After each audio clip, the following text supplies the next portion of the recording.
If you remember the Battle of Lola Sayu, the centerpiece of the Clone Wars' Citadel Rescue arc, it's probably because of the seeming death of Echo in the surface battle, or for the first meeting between Anakin Skywalker and then Captain Wilhoff Tarkin.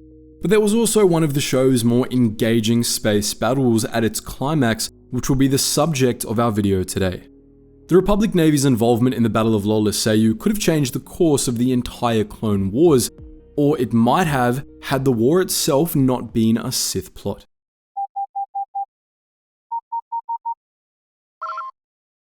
Attention, Sergeant on deck! Lola Sayu was an interesting planet. Much like Peragus II, it was a fractured world. Part of the planet had been blasted off in some ancient cataclysm, and its molten core was exposed to space.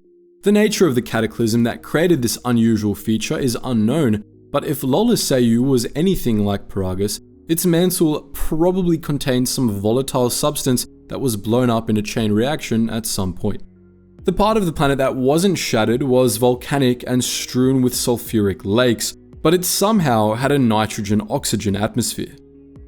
Lola Sayu was obviously unstable. Ever since the original cataclysm it had endured, parts of its crust had been breaking off into space. But the northwestern part of the planet was still somewhat stable, and it was a good location for a fortress. The ancient cataclysm had filled the Lola Sayu system with debris, which made navigation to and from the planet challenging and thus easy to control. The surface was inhospitable, and there were no settlements or sentient life anywhere on the planet. It was these characteristics that made Lola Sayu the perfect location for the Citadel. Built and maintained by the Republic and Jedi Order, the Citadel was established more than 500 years before the Clone Wars. It was meant to serve as a maximum security prison for rogue Jedi, an impregnable dungeon that not even the most gifted Dark Jedi could escape from. Lola Sayu's unpleasant surface conditions and restricted access made escape even harder, and the Citadel itself was packed with all sorts of clever defenses. It was the perfect prison, and the Jedi hoped that they could use it to safely contain any Darksiders that cropped up in their ranks on Lola Sayu. There was just one small problem with that.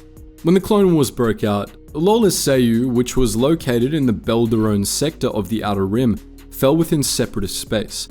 The CIS captured the planet and started using the Citadel as a prison for regular Jedi captured on the battlefield, where they would be tortured until they broke or were killed. The Citadel's already formidable defenses were augmented by legions of BX series commando droids, LM-432 crab droids, and a fleet of warships in orbit. The whole operation was placed under the command of tactical droid K2B4 and Commandant O.C. Sobek, who answered directly to Count Dooku himself. For a while, the Republic didn't really do anything about the Citadel. There wasn't much they could do, truth be told. The Republic simply lacked the resources to recapture the planet, and for a long time, rescuing the Jedi taken there to be interrogated was written off as impossible, right up until they were left with no other choice. During one 21 BBY mission, Jedi Master Evan Peel had uncovered information about the fabled Nexus route, a secret hyperspace route that cut through the heart of the deep core, providing access to the core worlds and the heart of Separatist space alike. Either side could use the Nexus route as an invasion corridor to strike at the heart of the other. It would give the Republic a clear route to Yag Dul, a key Separatist naval stronghold, and it would give the Confederacy a straight shot at Coruscant itself. But Master Peel was ambushed by Separatist forces and captured before he could relay the coordinates of the Nexus route to the Jedi Council, and he was brought to the Citadel for interrogation. The Jedi Council deemed it absolutely vital that he be rescued, lest Count Dooku learn the secrets of the Nexus route. But as we already mentioned, this was much easier said than done. Anakin Skywalker ultimately came up with a unique plan that could get a small Republic strike team through the blockade. The organic members of the team would freeze themselves in carbonite, and a droid crew would ferry them to Lola Sayu's surface aboard a stolen Separatist shuttle. There, the meat bags would be thawed out, and they could infiltrate the Citadel to rescue Master Peel. The first part of the plan worked well enough. R2-D2 and a squad of 3 reprogrammed battle droids took command of the shuttle, while Anakin Skywalker, Obi-Wan Kenobi, and a small team of clones including Captain Rex, Commander Cody, and the ARC Troopers 5s and Echo, froze themselves in carbonite for the trip. Unbeknownst to the other Jedi, Ahsoka Tano had herself frozen in carbonite to join the team as well, defying direct orders to stay on Coruscant. After landing, the team attempted to infiltrate the Citadel. They did so, but not without tripping an alarm and alerting Osai Sobek to their presence. Nonetheless, they were able to rescue Evan Peel, as well as Captain Tarkin, who Peel informed his rescuers had half of the Nexus route information. But then, things went sideways. Republic forces suffered heavy casualties in encounters with the Citadel's defense force, and their shuttle was destroyed when R2 came by to extract the team. With no other way off the planet, they were forced to contact the Jedi Council for help. The Council promptly began arranging an extraction while the ground team headed for Lola Sayu's wilderness, hoping to get away from the Citadel. But they were pursued by separatist forces, leading to the death of Evan Peel. He was able to give Ahsoka his share of the Nexus route information before he died, however, so the mission wasn't a failure just yet. For the extraction, the Republic assembled a task force of 4 Venator-class Star Destroyers under the command of Admiral Coburn. These came with complements of ARC-170 starfighters and space-capable LAAT gunships, and they were to be escorted by Saesee Tiin, Kit Fisto, and Adi Gallia, who would fight from the cockpits of their Delta 7B interceptors. Plo Koon, meanwhile, would lead the gunships down to the surface, where they would extract the ground team and make a hasty escape. The Confederacy, of course, had a substantial fleet in orbit already. 1 Providence-class carrier/destroyer, 1 Lucrehulk-class battleship, and 2 Munificent-class star frigates supported by Vulture droids, Tri-fighters, and Hyena bombers. These were commanded by K2B4, as Osai Sobek was busy pursuing the ground team.